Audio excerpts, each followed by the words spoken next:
Welcome to the Ripple of Change podcast, searching for our quadruple aim, where we highlight, celebrate, and extol others in healthcare and beyond that are doing amazing things, such as fixing the IT problems that we had just to start out today. So thank you to Diana for saving the day for this episode. I am your host, Dr. Otten, and today's topic is love is always the answer.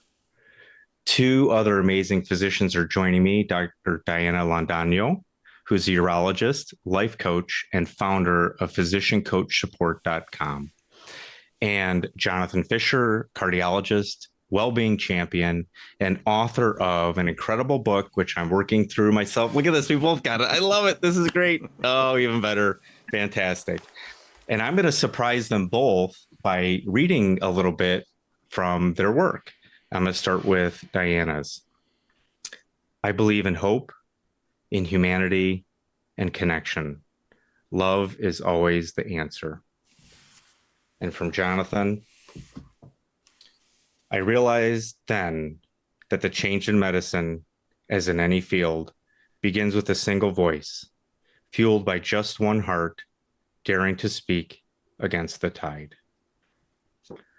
Both of those quotes really resonated with me, and I thought we'd open the conversation with that. And so if either one of you wants to carry the torch, by all means, jump in.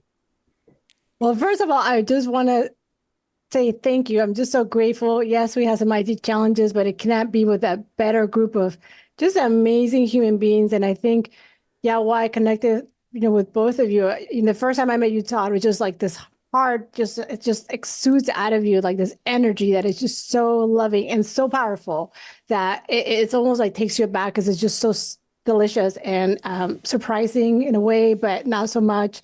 And when I read your book, I definitely felt I just felt like I was in the room with you almost. I mean, I really felt a deep connection, and I am just so grateful because you are just a beacon of light, just like, Jonathan Fisher here, which is amazing to be here in this room all together, really talking about what I think is essential in medicine, is bringing back that humanity, bringing back the heart and the compassion, and really get to the heart of healing. And maybe not so much prescribing and transcribing and doing all the other things and, operating, these important things. But at the heart of it, I always felt, the love and the heart should really be there at the forefront. So I just love the title that you said. And just when you started with your quotes, I was like, oh my gosh, really? You're just getting at the heart, pulling my heartstrings. So thank you. I'm just really so grateful and so happy to be here today. Thank you.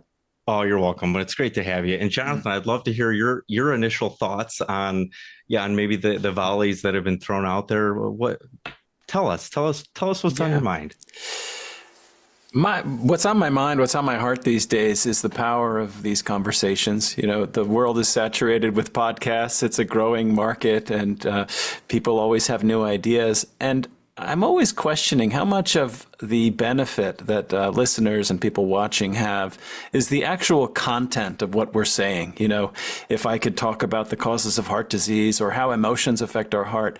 And I'm really, really getting firmer in my conclusion, which is the power of these experiences is in the connection that we are having, the three of us are having with each other. Because we're meeting each other. We've known each other in a way, there's sort of a parasocial relationship online and all these things. But there's something about seeing someone smile, seeing the glow in their face, seeing the corner of the eyes turn up when we share a personal story. So there's so many benefits. There's the benefits for us, but also someone who's listening, maybe just feel part of a conversation that they otherwise wouldn't be able to have. And so I'm grateful that, Todd, that you arranged this, and Diana, you're the guest co-host of this awesome conversation. And I also want to celebrate both of you because before we started, Todd said, my purpose is to connect with people who are working for change in a positive way. And for me, that's what stood out, is there's different ways to bring about change in healthcare. And there are those who do it with an angry voice and a bitter voice. And there are those that do it with love. And that's what I feel from both of you. And I'm really uplifted to be part of this. Wow, I've got like goosebumps. I know. I know you can't see it, but and I think it's interesting. I think that's what the listeners are getting out of these episodes is, Yeah, we could sit and nitpick about little problems here and there and try and come up with a solution in 30 minutes. But I think the reality is we need to love one another more. We need to care for each other one another more. And I do a keynote with Joshua called The Power of One Plus One. And think about this. We have the power of one plus one plus one, and none of us have met in person. And who knows what's going to come as a result of just this simple conversation, right?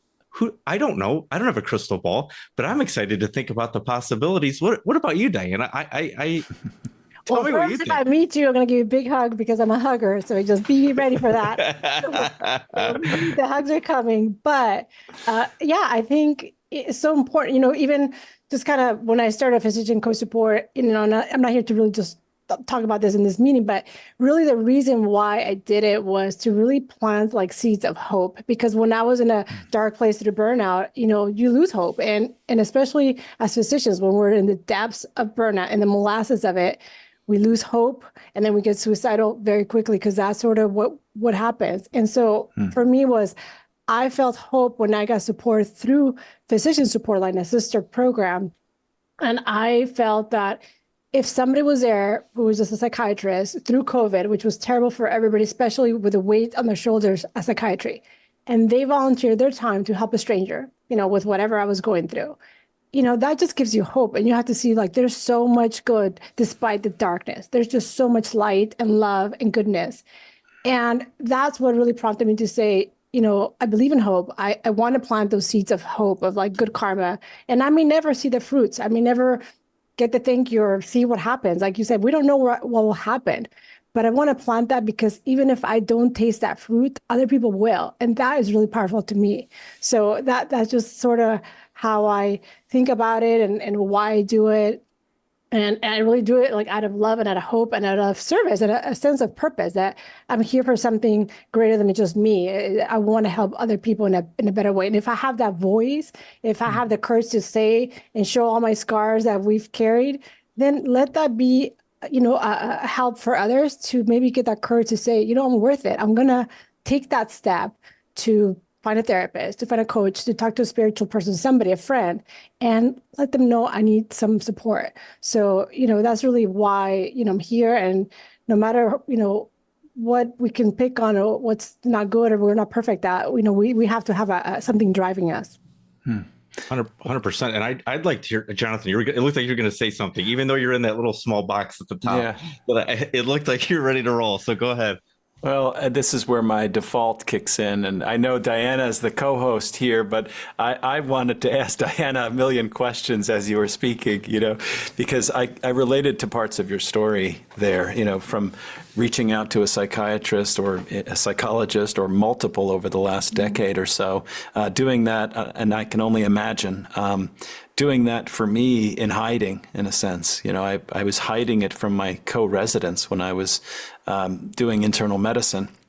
I didn't even know what depression was. And, we all have this very polished exterior face, so-called a persona. Persona means mask.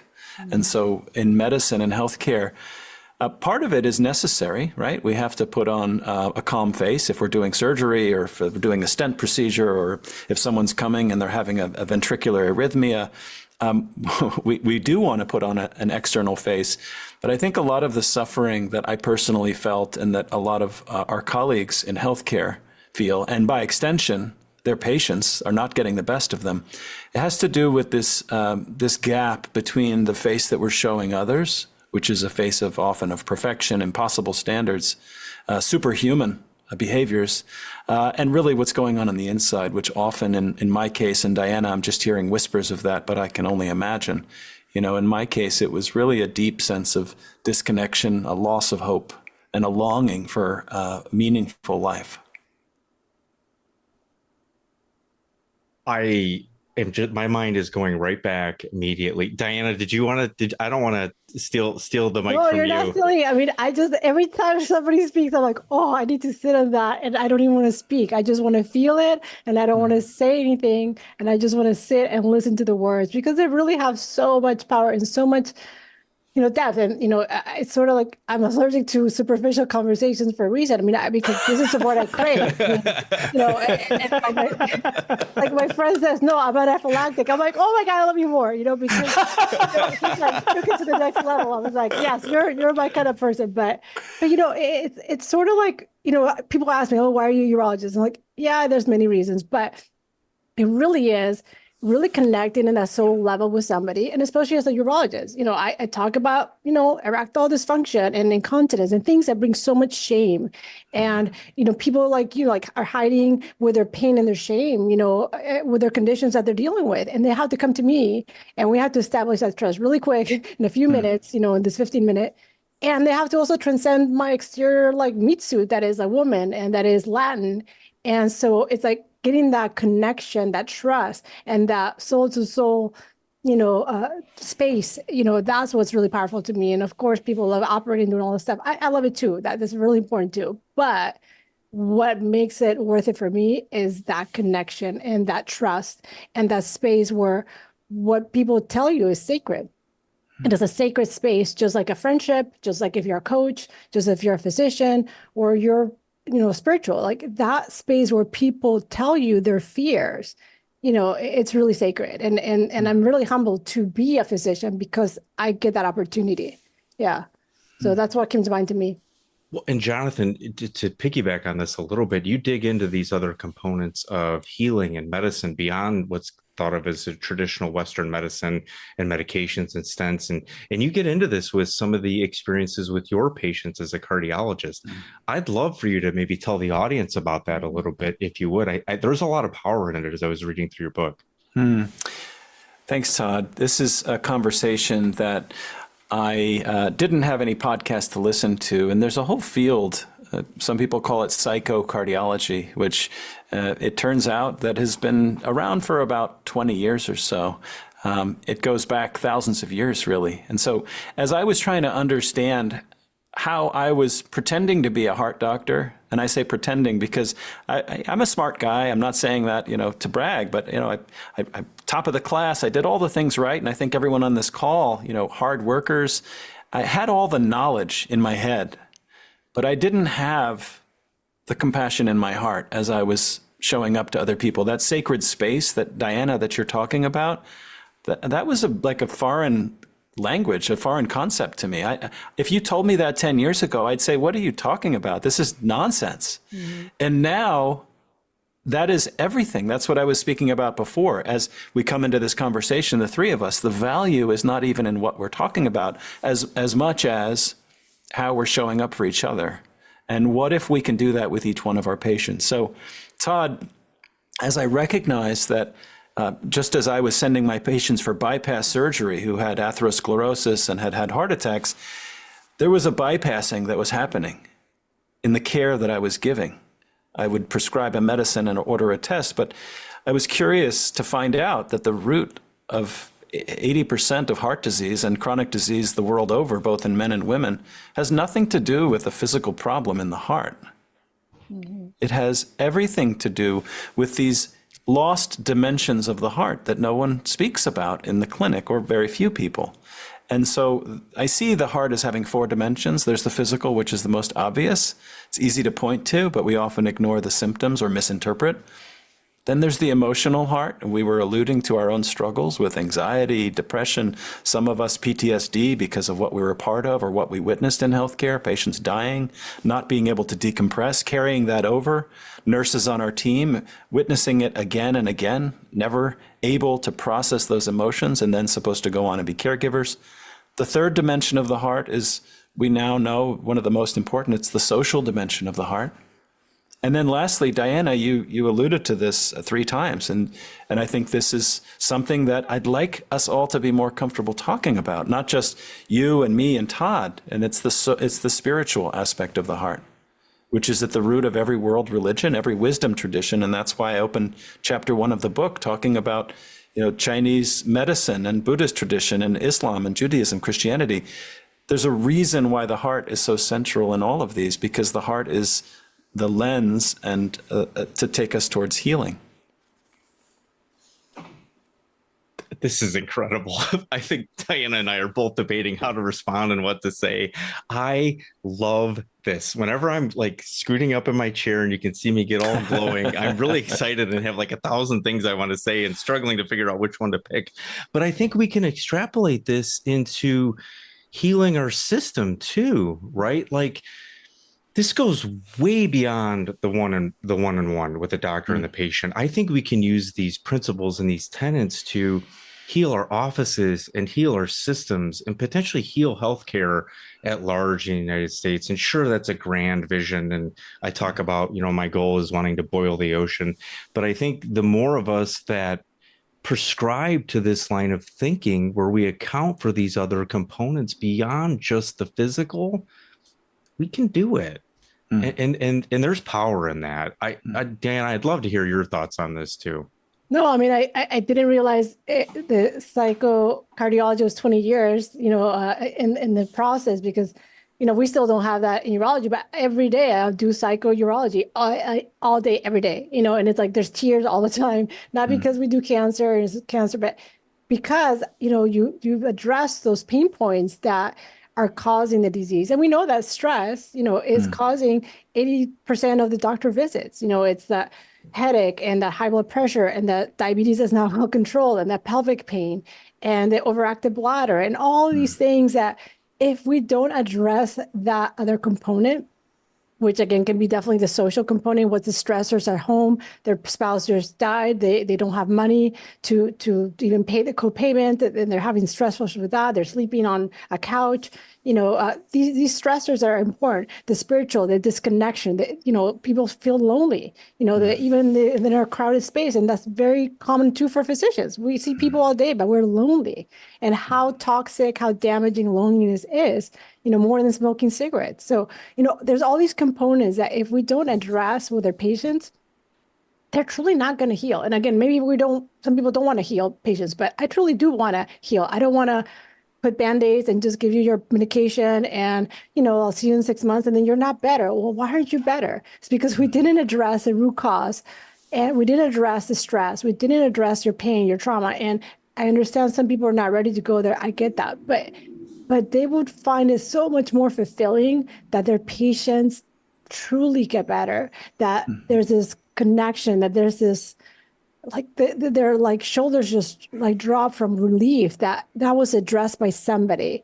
And so I think there's just so much more richness that can be done if you like start tapping into it. And again, I understand people are at different places and everybody has to arrive to the place that makes them comfortable. And when they hear, sort of the call to do that. But, I just would encourage to try it, to just kind of poke your head there or tap your little feet and just really see that the rewards are so great. And, I'm encouraged because I see it with dermatology. Some of my colleagues, Stephen Lewilla's like psychodermatology and, GI, we're getting all these, Michael Hirsch, all these other physicians really embracing this holistic, one person, we're not body parts, and really seeing the power in that. So that's really what made me think when you were speaking, Jonathan, which is so important.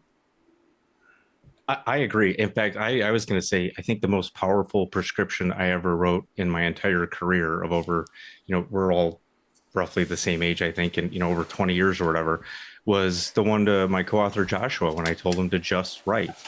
And actually, I think the most powerful words I spoke to a patient was he was struggling, like with side effects from Cymbalta and all the hormonal problems that resulted from that. It was a complete mess, and he was getting depressed and so on and so forth.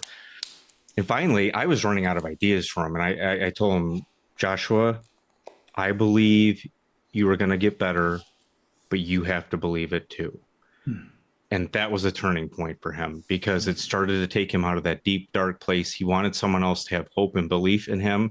And, a couple of years later, things aren't perfect for him with his health, but my goodness, is it dramatically different than when he was in that deep, dark place. And so I agree. We've got to, be okay to be uncomfortable at times. We've got to be okay to stretch our boundaries a little bit, ask questions, challenge the status quo. and what have you. This might be a good time to do a Ripple challenge question, which I prepared for this one. I love these things because there's really no rules to this, and they could come way out of left field. But I will ask a question.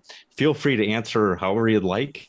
But I'm going to go with, what is your favorite type of food?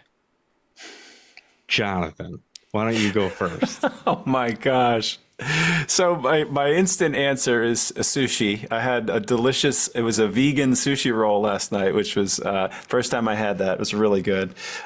So that would be my go-to answer. And I dream that one day we're going to visit Japan and I'm going to have sushi there. So that's my straight answer. I love that. Diana, how about you? What would you say? Well, it's not a type, but it really should encompass the type. But I love popcorn is my favorite food, and it has to have chili and lime because then, Mexicans put chili and lime in everything, any food you can find. But yeah, I just love popcorn. But food type, it's a little challenging because I really, really like so many different types. I mean, I can go any culture, ethnicity, and I would be so happy. Like I do Korean and just go crazy with kimchi or anything, and I can do Japanese and I can do Ethiopian and just have a great time. I mean, I really, it's hard to choose one because I really can enjoy so many different types. That I love that. That's fantastic, and I'm somewhat regretting that I asked that question going into lunchtime, because because now my mind's going in all sorts of directions. I will give my answer to the two of you. I am a big fan of Thai food. I will say that it is the one type of cuisine that I routinely will challenge the confines of my stomach and possibly even cause some discomfort at times, which I don't routinely do. And I don't recommend that on a routine basis. But I love those answers. That's fantastic. And actually, let's shift gears a little bit. Diana, you had a post the other day, which I found very fascinating. It was about cross country. Oh yeah. And surrendering. Your kids run too, right? They do. In fact, my son I'm standing up for the audience. I've got my alma mater shirt on that he gave me for Detroit Mercy, but he's a very talented runner. His best 5 mile time is 24:47. So for those doing the math, he's running under 5 minute miles for 5 miles. But in that post, you talked about surrender and teamwork and being an individual. And I would love maybe to continue that thread just a little bit in the context of love and community and maybe teamwork, and see where it goes for the latter half of this conversation. And feel free to raise your hand if you want to go first to chime in on this, Jonathan, if you have thoughts, or Diana, if you have thoughts. But to me, where it spoke to me was the idea that as physicians, we're often taught to do things alone, be that lone wolf, be that individual. And I thought about the cross country team. You can have the best runner out there coming in first place, but if the rest of your team is that far behind, what did the team accomplish? And maybe we need to think along those lines in healthcare a little bit more, being the team. So that's kind of where my mind went. I would love to hear both of your thoughts on cross country or teamwork or love, or we could even go back to food if you want. And that's okay too. Diana, why don't you take it? That was your post. I didn't see that one, but I have to go back and look. Yeah, sure. I mean, definitely that was my posts are really my public journal because that's how I process, just like you told Josh, like you're just right. I mean, to me, that's how I heal and how I process my emotions. And I just put them on there because I hope it can help somebody, or it can stimulate somebody to think about something or inspire something or connect people. Perhaps actually that's really my goal of, my followers, whatever that means anyway. But yeah, that post was really, really personal, just really going through something pretty, life shifting and learning that lesson of surrender. And surrender to me was love. I mean, it really had to be love. You had to surrender the ego, the pride, the hurt, the contempt, and just, let go. And it's not about let go, you win, I lose. It really is not about that. And I think surrender can be very triggering for a lot of people. They feel like, you're going to win, I'm going to lose, I'm going to be less than, more than. There's a lot of thoughts that come with this word. So I understand it can be very triggering, but, kind of going back to the analogy of running, because I was a runner in college, yes, you learn those lessons individually, but you're a team. And you realize that, you all will need each other's help. And when you're running cross country, you always have your teammates sometimes helping you, encouraging you, helping the last leg. There's always teamwork. There's always them pulling you up. There's always them, helping you when you're kind of breaking down mentally, physically, and all those emotions that happen with running.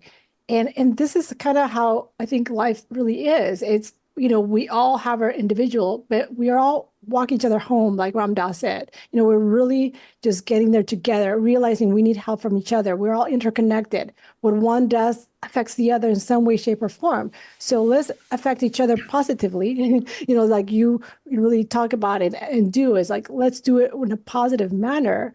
Let's not do it in a negative, angry, fighting with each other. Like that doesn't really get us anywhere. So that's sort of where I was processing those emotions. And I do think is a great sort of analogy to the grander scheme of healthcare, medicine, the world is understanding we need each other, understanding at the basis of all it is love. And we do tend to operate more in fear. That's why there's all the isms, racism, sexism, all the isms are based on fear and it's not on love. And if we change that lens and switch it to love, that's where the magic really is.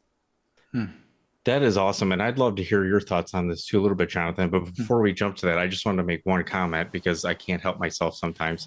But being at these running events, you will see, like complete strangers will be running in a 5K or a marathon or whatever. And you could tell they're struggling and you can just feel the energy of the crowd propelling those individuals on to someone they have never met before. It's a different way of expressing love, but love for sure. It's just fantastic to see that kind of stuff. And by the way, what did you run in college? I did cross country. So it was like a cross country. Yeah. Very good. Very good. We're going to have to double click on that at another time. Jonathan, I'd love to hear your thoughts on the cross country teamwork, surrendering analogy from the heart world perspective, if you will. Yeah, I mean, there's so many things that come to mind there. Sticking with this part of the conversation. So for me, surrender came up in a different way when it came to racing. There were a few years where I was a triathlete, and this was an amazing part of kind of my own healing journey. This is while I was still coming out from burnout as a cardiologist, I discovered the power of developing a strong body and a strong mind, and to do things. There was a power for me in doing things that I never dreamed were possible. Like a triathlon, I only knew by watching on television the Kona World Championship in Hawaii, where they do all these amazing stories of people, and I could barely run, 3 miles. And I decided, actually, thanks to my wife, she's a breast oncologist and she needed a hobby, so she took up triathlon. And like so many good things in my own life, I just copied what she was doing. And so for me, after a couple of years in that and enjoying all the benefits of discovering what it meant to really feel strong, I had to surrender because my body wasn't made for it. My hip, it turns out I discovered that I had some congenital issue with my hip and later needed to have a surgery. And I struggled a lot. This isn't the part that Diana, you're talking about. I struggled with identity, and I had to surrender my identity as a triathlete. And this led me then to question this whole idea of our identity as doctors. Or the who am I? Who am I? Who am I? Big spiritual question. It's a big question. It's beautiful. Everything. If it could just be who am I if I'm not an athlete anymore, and then it's who am I if I'm not a full-time practicing cardiologist because I'm practicing 40%. I'm an executive in a large healthcare system working on organizational well-being of the team members. So I look at burnout, anxiety, and all these things among 40,000 team members. And part of that is hard because I have to surrender the fact that even I have to say goodbye to some of my patients. So there's a for me, Todd and Diana, this idea of surrender has a lot to do with surrendering identity. And not just one identity. Ultimately, in my own spiritual journey, it has to do with, in a sense, surrendering all identities. Now, not to go too woo-woo out there, but this concept of I and the self, it can be a powerful thing when we identify as something strong, but it also can be a prison or a cage. And I have a sense that in your coaching, Diana, you come up with some of this, people who are struggling because they have a narrow view of what it means to be fully human, fully alive. So that, for me, that's what surrender speaks to. This whole conversation has just been an amazing journey in and of itself, of positivity and love and surrendering, and also Thai food as well as sushi. Sorry, I Sticky can't. mango and rice is like the best thing you could ever eat. It's so good. The sticky mango rice dessert, it's just phenomenal. You can't go wrong with that. That's I just agree. the best. That's just so good. Have you ever had red bean or green tea ice cream Yes. at all? Yes, of course. Oh, yeah. Oh, Yeah, yeah. I lived in Thailand for like 6 weeks before med school, so I love Thailand. Thailand's like a home for me as well. I love Thailand. Yeah, Thailand. Oh, I'm jealous. And you can tell it's close to lunchtime because I keep coming back to the food theme regardless. Oh, I'm just joking. But anyways, I think this has been an amazing conversation. I always try and keep an eye on the clock a little bit to about that 30-minute time frame. And this is where I'll typically offer the opportunity for each of you to impart one other thing you want to talk about. I love if it's full of hope or positivity, but really it can be whatever you want. But this is also the opportunity to pass along, the whiffums, if you will. What's in it for me? Tell us about your website. Tell us about the book. Whatever you want to pass on to the audience. And this information will also be included in the show links as well. So if either of you would like to go first with one parting thought, as well as how can people find you, we'll do that, and then I'll conclude. Yeah. Good, done. All right. Well, yeah, one parting thought. One of the reasons I wrote the book and spent 2 years on nights and weekends outside of the hospital and even in the hospital sometimes writing was to capture some of what my sister taught me. My sister Andrea was a radiologist, and unfortunately, a dozen years ago, she read her own brain CT and diagnosed herself with a brain tumor, which turned out to be inoperable.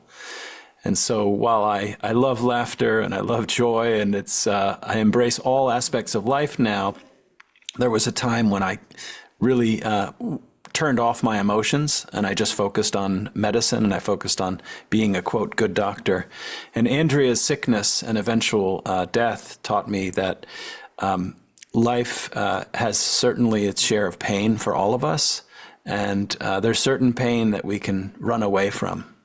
And we can keep running and running and running and running and running and talk about long distance running. Mm-hmm. We can run from things. And what Andrea helped me do was to sit still with her in the dying process, sit still with her in her pain. And fortunately, I found help with therapists and my wife and other people who helped me be with my own pain. And so my parting message is the message that Andrea gave to me when she saw that I was struggling early on. And she said, can you just be kind to yourself? Just be kind to yourself in all of life's pain. And I know that a lot of doctors and nurses and leaders who might be listening have their share of pain, and they know what it means to run away from pain. We all do it in our own ways. And so I would invite people to consider the first step is accepting things as they are and bringing some kindness towards yourself, because life can be really hard, even as we come with hope. And for me, that's where hope comes from. It begins with a gentleness towards ourselves and a gentleness towards others. So it comes back to love again that started the conversation. And as far as what's in it for me, I mean, I've already gotten what's in it for me. I get to speak with two amazing human beings that I deeply respect, whose mission is not just to take care of yourselves as an example, but to also provide a service in whatever way possible to people who are listening. That life can be wonderful and it can be really, really hard, and we can get through it together by sharing our own gifts. And my book is called Just One Heart. And I appreciate that you all took the time to read it. And here we go. I've got mine. And that's how people can find me. Just Google Just One Heart. It's on Amazon. Beautiful. Absolutely beautiful. Diana, we'll pass it over to you. Thanks. Well, that's going to be hard to follow, but I'm going to try. So I think the biggest sort of message I hope people can truly believe, and physicians especially, is that you matter, that you're worthy, And that all these expensive diplomas and all these titles, you know, they're not you. They're not the real you. Like the real I am is so much more that doesn't need all these decorations. Yes, in this world, we get entangled with them. They feel like they're our, you know, our who we are, being, our worth, you know, but they truly aren't, because if I'm not a physician, if I'm not a mom, you know, who am I at the end of the day? I'm still that I am is so much deeper. So just maybe think about, if you have time today, like, who am I? You know, who am I without all these titles? Who am I without all these, you know, colors and makeup or whatever it is? I mean, who truly are you? And just think about that. And I'm not going to give an answer or not, but we all have to kind of think about what that means for us. And I think when we start that thought process, I think that the journey and the path can be very enriching. But it really, again, has to come back to love. Like, you know, we are love, we are light, we matter, and we're worthy. And sometimes we have forgotten that. And we, again, especially surgeons, you know, we think that, you know, we know everything, and we are close, you know, basically gods, you know, with our skills. But, you know, there has to be, you know, a thought that we are worthy without all of that, and that we don't need all the bells and whistles. And that when we're struggling, these are gifts. These are actually gifts that we can use to grow, and we don't have to be defined by our past or things that happened to us. We can use and take whatever happened to us in our life, because we all have trauma, and just take the pieces that are helpful and use them. And I kind of spoke about this analogy today and with one of my friends, that we have all these thoughts that are not helpful. And it's sort of when you eat grapes, since we like to talk about food.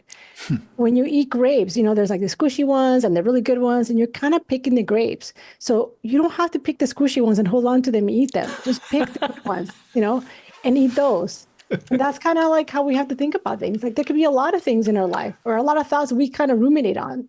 Like, just pick the good ones. It is not about toxic positivity, which you also talk in your book, but it really is about, like, why would you pick the squishy ones? I want to eat those. Pick the good ones. You know, like, just like pick it. So please know you're worthy. Please reach out to help. I mean, I do have physiciancoachsupport.com, free and confidential platform. They're all physicians, they're peers. But if that doesn't work for you, then find something else. There's other resources, Physician Support Line, which is a phone line, Physician Anonymous, which is anonymous and, you know, via Zoom. So that's one step, but there's millions of other steps that we can find, or a friend, or, you know, anybody that you can trust. And sometimes it has to be pointed out, especially was for me, you know, by my husband or somebody else, that we're struggling or we're negative and we're in a bad place. So, you know, just listen to that call, listen to your heart, and take that courage, that step to take care of yourself. And there's really no shame, and you will never regret getting help, ever.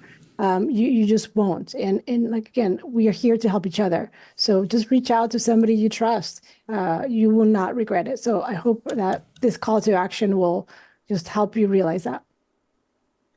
I don't think we could have had a better title for this show than "Love is Always the Answer."